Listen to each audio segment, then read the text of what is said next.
There is a man named Asa Raskin.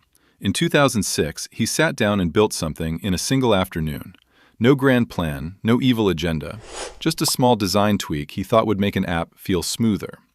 He called it Infinite Scroll, and in one afternoon, he accidentally engineered one of the most powerful addiction mechanisms ever built. He later said, and this is a real quote, "It's as if they took behavioral cocaine and sprinkled it all over the interface." He was talking about his own invention. The scary part isn't that he built it. The scary part is that it works on you, right now, today, every single time you pick up your phone. And most people have no idea why they can't stop. In this video, you're going to learn exactly why, and how to fix it. Let's be honest about something first. This isn't a willpower problem. The apps on your phone weren't built to give you value. They were built by some of the smartest engineers on the planet, with billions of dollars in resources, using decades of behavioral psychology research, specifically to make you unable to stop. Sean Parker, the first president of Facebook, said it plainly in an interview. The goal was to consume as much of your time and conscious attention as possible. That was the goal, openly admitted. Chamath Palihapitiya, another early Facebook executive, has said he feels tremendous guilt for what they built. These people knew exactly what they were doing. You are not weak for getting addicted to something engineered by geniuses to be addictive. But knowing that doesn't free you. Understanding how the trap works does. Every time you scroll and hit a post that makes you laugh, feel something, or feel seen, your brain releases a small hit of dopamine. Dopamine isn't pleasure. People get this wrong. Dopamine is anticipation, the feeling that maybe the next one will be even better. Infinite Scroll was built specifically to exploit that. There's no end, no moment where your brain gets to say, okay, I'm done. Old social media had pages, and pages had endings. Endings told your brain it was finished. Infinite Scroll removed the ending on purpose.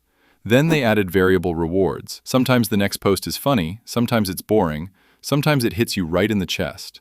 And that unpredictability is the exact same mechanism that makes slot machines so hard to walk away from. You're not scrolling because you're bored. You're scrolling because your brain is chasing a hit it never quite gets. Here's where it gets deeper. Dopamine is just the surface. The real hook underneath it is social comparison. Every time you scroll, you're unconsciously measuring yourself against what you see. His body, his money, his confidence, his girl, his life. Your brain isn't doing this neutrally.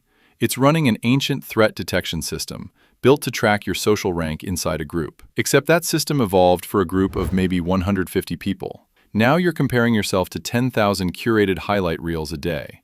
And you always lose, because nobody posts their bad days. This is why doom scrolling doesn't just waste time. It quietly rewires how you see yourself. Every session leaves you a little more anxious, a little less confident, a little more convinced your own life isn't enough. So you scroll more to escape that exact feeling. That's the loop. So what actually works? It's not a willpower problem, and deleting the app for 3 days only to reinstall it later won't fix it either. But now that you understand why this is happening, I can give you a 3-step plan to help you get the most out of your life, to the point scrolling won't even feel worth it anymore. First, replace the trigger, not just the behavior. You don't pick up your phone because you want to scroll. You pick it up because you're bored, uncomfortable, avoiding something, or craving stimulation. Figure out which one it is for you, then have a pre-decided replacement ready for that exact trigger. A book, a workout, a voice note to think out loud, something that feeds you instead of draining you. Second, make the friction real. Log out of every app after each use, so opening it takes a conscious decision instead of muscle memory. Turn your phone to grayscale. Color is part of what makes these apps visually stimulating, and studies show grayscale alone cuts usage significantly. Third, rebuild your dopamine baseline. Scrolling feels necessary because it's become your primary source of stimulation, which drags your baseline down. Hard exercise, cold exposure, deep focus work, real face-to-face interaction. These rebuild that baseline until the cheap hit from a 15-second reel stops feeling worth it. It takes 2 to 3 weeks, not instant. But once it resets, you'll feel the pull dramatically less.